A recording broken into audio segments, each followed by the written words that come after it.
ವಿಜಯ ಕರ್ನಾಟಕ ವೀಕ್ಷಕರಿಗೆ ನಮಸ್ತೆ. ನಾನು ಸುನೀಲ್ ಗೌಡ. ಸ್ನೇಹಿತರೆ, ಸಿಬ್ಬಂದಿ ನೇಮಕಾತಿ ಆಯೋಗ, staff selection commission, short form ಅಲ್ಲಿ SSC ಕೂಡ ಅಂತ ನಾವು ಕರಿತೀವಿ.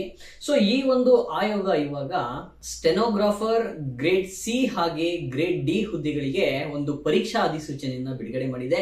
ಇದನ್ನ ಉದ್ಯೋಗ ಅಧಿಸೂಚನೆ ಅಂತಲೂ ಸಹ ನೀವು ಕರೀಬಹುದು.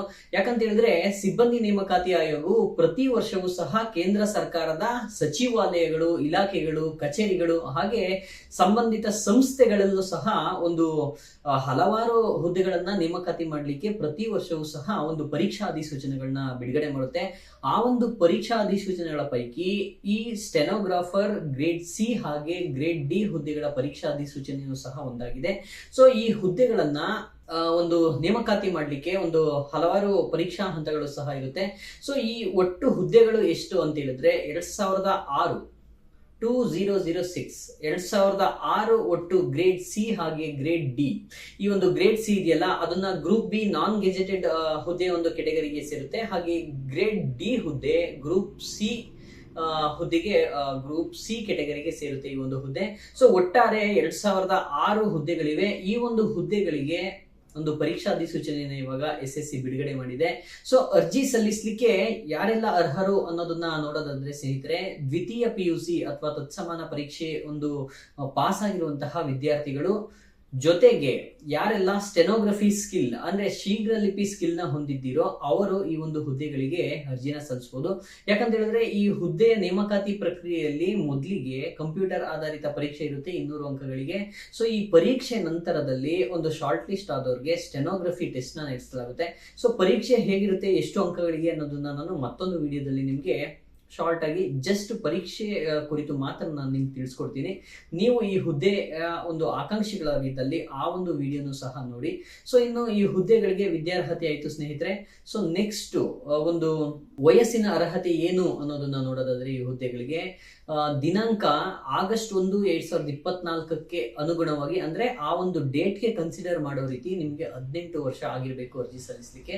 ಹಾಗೆ ಗರಿಷ್ಠ ಗ್ರೇಡ್ ಸಿ ಹುದ್ದೆಗಳಿಗೆ ಅರ್ಜಿ ಸಲ್ಲಿಸಬೇಕು ಅಂತ ಹೇಳಿದ್ರೆ 30 ವರ್ಷ ಗರಿಷ್ಠ ವಯೋಮಿತಿನ ನಿಗದಿಪಡಿಸಲಾಗಿದೆ. ಸೊ ವರ್ಗವಾರು ವಯಸ್ಸಿನ ಸಡಿಲಿಕೆ ನಿಯಮಗಳು ಸಹ ಈ ಒಂದು ಹುದ್ದೆಗೆ ಅರ್ಜಿ ಸಲ್ಲಿಸಬೇಕಾದ್ರೆ ಕೇಂದ್ರ ಸರ್ಕಾರಿ ನಿಯಮಗಳ ಪ್ರಕಾರ ಅನ್ವಯ ಆಗುತ್ತೆ. ಸೊ ಗ್ರೇಡ್ ಡಿ ಸ್ಟೆನೋಗ್ರಾಫರ್ ಹುದ್ದೆಗಳಿಗೆ ಅರ್ಜಿ ಸಲ್ಲಿಸಬೇಕು ಅಂತ ಹೇಳಿದ್ರೆ ಕನಿಷ್ಠ 18 ವರ್ಷ ಆಗಿರ್ಲೇಬೇಕು. ಸೊ ಗರಿಷ್ಠ ಈ ಹುದ್ದೆಗಳಿಗೆ ಅರ್ಜಿ ಸಲ್ಲಿಸಲಿಕ್ಕೆ 27 ವರ್ಷನ ನಿಗದಿ ಮಾಡಲಾಗಿದೆ.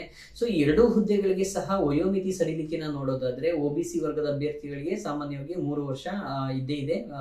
ಎಲ್ಲಾ ಸರ್ಕಾರಿ ಹುದ್ದೆಗಳಿಗೂ ಈ ಒಂದು ವಯೋಮಿತಿ ಸಡಿಲಿಕೆ ಇದೇ ರೀತಿ ಇರುತ್ತೆ.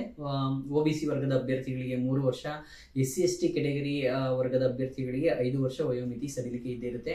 ಹಾಗೆ ಮಾಜಿ ಸೈನಿಕ ಅಭ್ಯರ್ಥಿಗಳಿಗೆ ಈ ಹುದ್ದೆಗಳಿಗೆ ಅರ್ಜಿ ಸಲ್ಲಿಸಬೇಕು ಅಂತ ನೀವೇನಾದರೂ ಆಕಾಂಕ್ಷಿಗಳಾಗಿದ್ದಲ್ಲಿ ಈ ಹುದ್ದೆಗಳಿಗೆ ಸೊ ನಿಮ್ಗೆ 3 ವರ್ಷ ವಯಸ್ಸಿನ ಸಡಿಲಿಕೆ ಇರುತ್ತೆ. ಅಂದ್ರೆ ಕೆಟಗರಿಗೆ ನೀವು 3+ years ನೀವು ಪ್ಲಸ್ ಮಾಡಿಕೊಂಡು ನಿಮ್ಮ ವಯಸ್ಸಿನ ಅರ್ಹತೆಯನ್ನ ನೀವು ಕನ್ಸಿಡರ್ ಮಾಡ್ಕೊಳ್ಳಿ ಅರ್ಜಿ ಸಲ್ಲಿಸಬೇಕಾದ್ರೆ.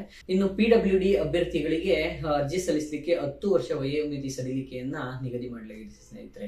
ಸೊ ಅರ್ಜಿ ಸಲ್ಲಿಸಲಿಕ್ಕೆ ಪ್ರಮುಖ ದಿನಾಂಕಗಳು ಯಾವ್ಯಾವು ಅನ್ನೋದನ್ನ ನೋಡೋದಾದ್ರೆ ಈ ಹುದ್ದೆಗಳಿಗೆ ಅರ್ಜಿ ಸಲ್ಲಿಸಲಿಕ್ಕೆ ತುಂಬಾ ಕಡಿಮೆ ಸಮಯವನ್ನ ಸಿಬ್ಬಂದಿ ನೇಮಕಾತಿ ಆಯೋಗ ನೀಡಿದೆ. ಆಲ್ರೆಡಿ ಈ ಒಂದು ಉದ್ಯೋಗ ಅಧಿಸೂಚನೆ ಬಗ್ಗೆ, ಈ ಪರೀಕ್ಷಾ ಅಧಿಸೂಚನೆ ಬಗ್ಗೆ ನಾನು ಒಂದು ಸ್ವಲ್ಪ ಲೇಟ್ ಆಗಿ ಈ ವಿಡಿಯೋನ ಮಾಡ್ತಾ ಇದ್ದೀನಿ. ಆದ್ರೆ ನೀವು ಈ ಹುದ್ದೆಗೆ ಅರ್ಜಿ ಸಲ್ಲಿಸಲಿಕ್ಕೆ ಕಡಿಮೆ ಅವಧಿ ಇದ್ದು ಸೊ ನೀವು ಅರ್ಜಿ ಸಲ್ಲಿಸಲಿಕ್ಕೆ ಆಗಸ್ಟ್ 17ರವರೆಗೆ ಮಾತ್ರ ನಿಮಗೆ ಅವಕಾಶ ನೀಡಲಾಗಿದೆ. ಆಗಸ್ಟ್ 17ರ ರಾತ್ರಿ 11 ಗಂಟೆವರೆಗೆ ನೀವು ಆನ್ಲೈನ್ ಮೂಲಕ ಅರ್ಜಿ ಸಲ್ಲಿಸಬಹುದು. ಅರ್ಜಿ ಸಲ್ಲಿಸಲಿಕ್ಕೆ ನೀವು ಭೇಟಿ ನೀಡಬೇಕಾದಂತಹ ಒಂದು ವೆಬ್ಸೈಟ್ ವಿಳಾಸ ಏನಂದ್ರೆ ssc.gov.in. ಈ ಒಂದು ವೆಬ್ಸೈಟ್ಗೆ ಭೇಟಿ ನೀಡಿದ್ರೆ ಮುಖಪುಟದಲ್ಲೇ ನಿಮಗೆ ಬಲಭಾಗದಲ್ಲಿ ಅಪ್ಲೈ ಆನ್ಲೈನ್ ಅಂತ ಇರುತ್ತೆ. ನೀವೇನಾದರೂ ಲ್ಯಾಪ್ಟಾಪ್ ಅಲ್ಲಿ ಓಪನ್ ಮಾಡಿದ್ರೆ, ಇನ್ ಕೇಸ್ ನೀವು ಮೊಬೈಲ್ ಅಲ್ಲಿ ಈ ಒಂದು ವೆಬ್ಸೈಟ್ ನ ಓಪನ್ ಮಾಡಿದ್ರೆ ನಿಮಗೆ ಅಪ್ಲೈ ಅಂತ ಇರೋ ಒಂದು ಆಯ್ಕೆ ಮೇಲೆ ಕ್ಲಿಕ್ ಮಾಡಿ ಒಂದು ಹೊಸ ವೆಬ್ ಪೇಜ್ ಬರುತ್ತೆ. ಅಲ್ಲಿ ನೀವು ಈಗ ಆಲ್ರೆಡಿ ಯಾವ್ದಾದ್ರು ಈ ಹಿಂದೆ ಹುದ್ದೆಗಳಿಗೆ ಅರ್ಜಿ ಸಲ್ಲಿಸಿದ್ರೆ ನೀವು ರಿಜಿಸ್ಟ್ರೇಷನ್ ಮಾಡ್ಕೊಂಡಿರ್ತೀರಿ. ಆ ರಿಜಿಸ್ಟ್ರೇಷನ್ ನ ಒಂದು ಲಾಗಿನ್ ಡೀಟೇಲ್ಸ್ ಮೂಲಕನೇ ನೀವು ಲಾಗಿನ್ ಆಗೋದ್ರ ಮೂಲಕ ಅರ್ಜಿನ ಸಲ್ಲಿಸಬಹುದು.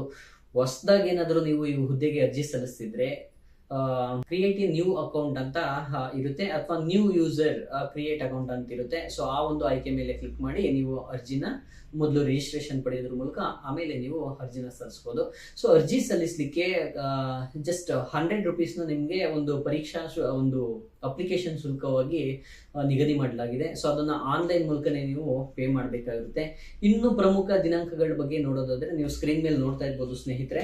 ಅರ್ಜಿ ಸಲ್ಲಿಸಲಿಕ್ಕೆ ಮೊದಲೇ ಹೇಳಿದಂತೆ ಆಗಸ್ಟ್ 17ರ ಒಂದು ರಾತ್ರಿ 11 ಗಂಟೆವರೆಗೆ ಅವಕಾಶ ಇರುತ್ತೆ. ಹಾಗೆ ನೀವು ಆನ್ಲೈನ್ ಮೂಲಕ ಪೇಮೆಂಟ್ ಮಾಡಬೇಕು ಅಂತ ಹೇಳಿದ್ರೆ, ಅಂದ್ರೆ ಅರ್ಜಿ ಶುಲ್ಕನ ಪಾವತಿ ಮಾಡಬೇಕು ಅಂದ್ರೆ ಆಗಸ್ಟ್ 18ರವರೆಗೆ ರಾತ್ರಿ 11 ಗಂಟೆವರೆಗೆ ಅವಕಾಶ ಇರುತ್ತೆ. ಹಾಗೆ ಈ ಹುದ್ದೆಗಳಿಗೆ ನೀವು ಅರ್ಜಿ ಸಲ್ಲಿಸಬೇಕಾದ್ರೆ ಏನಾದರೂ ಇನ್ ಕೇಸ್ ಯಾವ್ದಾದ್ರು ಮಿಸ್ಟೇಕ್ ಮಾಡಿದ್ದಲ್ಲಿ ಆ ಒಂದು ಮಾಹಿತಿಗಳನ್ನ ಸರಿಪಡಿಸ್ಕೊಳ್ಳಿಕ್ಕೂ ಸಹ ನಿಮ್ಗೆ ಮತ್ತೆ ಒಂದು ವಿಂಡೋನ ಓಪನ್ ಮಾಡಲಾಗುತ್ತೆ. ಅದು ಯಾವಾಗ ಅಂತ ಹೇಳಿದ್ರೆ ಆಗಸ್ಟ್ 27ರಿಂದ ಆಗಸ್ಟ್ 28ರ ರಾತ್ರಿ 11 ಗಂಟೆವರೆಗೆ ಅವಕಾಶ ನೀಡಲಾಗುತ್ತೆ. ಇನ್ನು ಈ ಹುದ್ದೆಗಳಿಗೆ ಕಂಪ್ಯೂಟರ್ ಬೇಸ್ಡ್ ಎಕ್ಸಾಮಿನೇಷನ್ ಅಂದ್ರೆ ಮೊದಲ ಹಂತ ಒಂದು CBT ಟೆಸ್ಟ್ ಆಗಿರುತ್ತೆ. ಈ ಒಂದು ಪರೀಕ್ಷೆನ ಅಕ್ಟೋಬರ್ ಹಾಗೆ ನವೆಂಬರ್ 2024ರಲ್ಲಿ ನಡೆಸಲಾಗುತ್ತೆ.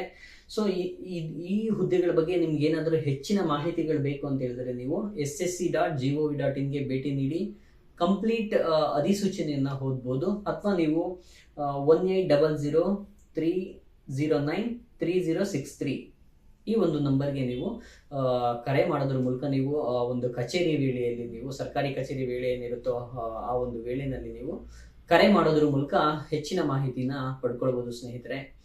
ಇದಿಷ್ಟು SSC ಸ್ಟೆನೋಗ್ರಾಫರ್ ಗ್ರೇಡ್ C ಹಾಗೆ ಗ್ರೇಡ್ D ಹುದ್ದೆಗಳ ಕುರಿತ ಮಾಹಿತಿ. ಒಟ್ಟು ಎಷ್ಟು ಹುದ್ದೆಗಳಿವೆ? 2006 ಹುದ್ದೆಗಳಿವೆ. ಈ ಒಂದು ಹುದ್ದೆಗಳನ್ನ ನೇಮಕಾತಿ ಮಾಡೋದು ಎಲ್ಲೆಲ್ಲಿ ಅಂತ ಹೇಳಿದ್ರೆ ಕೇಂದ್ರ ಸರ್ಕಾರದ ಸಚಿವಾಲಯಗಳು, ಇಲಾಖೆಗಳು, ಕಚೇರಿಗಳು, ಸಂಸ್ಥೆಗಳು ಅಥವಾ ಅಂಗಸಂಸ್ಥೆಗಳು ಎಲ್ಲೂ ಬೇಕಾದರೂ ಈ ಹುದ್ದೆಗಳನ್ನ ಅರ್ಜಿ ಸಲ್ಲಿಸಬಹುದು ಸ್ನೇಹಿತರೆ. ಇದಿಷ್ಟು ಕೇಂದ್ರ ಸರ್ಕಾರದ ಲೇಟೆಸ್ಟ್ ಉದ್ಯೋಗದ ಮಾಹಿತಿಯಾಗಿದೆ. ಮತ್ತೊಂದು ವಿಡಿಯೋದಲ್ಲಿ ನಾನು ಮತ್ತೊಂದು ಉದ್ಯೋಗ ಮಾಹಿತಿಯೊಂದಿಗೆ ನಾನು ನಿಮ್ಮ ಮುಂದೆ ಬರ್ತೀನಿ. ಹಾಗೆ SSC ಸ್ಟೆನೋಗ್ರಾಫರ್ ಹುದ್ದೆಗೆ ಪರೀಕ್ಷಾ ವಿಧಾನ ಹೇಗಿರುತ್ತೆ ಅನ್ನೋದನ್ನು ಸಹ ಮತ್ತೊಂದು ವಿಡಿಯೋದಲ್ಲಿ ನಿಮಗೆ ಮಾಹಿತಿ ತಿಳಿಸ್ಕೊಡ್ತೀನಿ. ಸೊ ನೆಕ್ಸ್ಟ್ ವಿಡಿಯೋಗಾಗಿ ನೋಡ್ತಾ ಇರಿ, ಟ್ಯೂನ್ ಮಾಡ್ತಾ ಇರಿ ವಿಜಯ ಕರ್ನಾಟಕ ಚಾನೆಲ್. ಧನ್ಯವಾದಗಳು.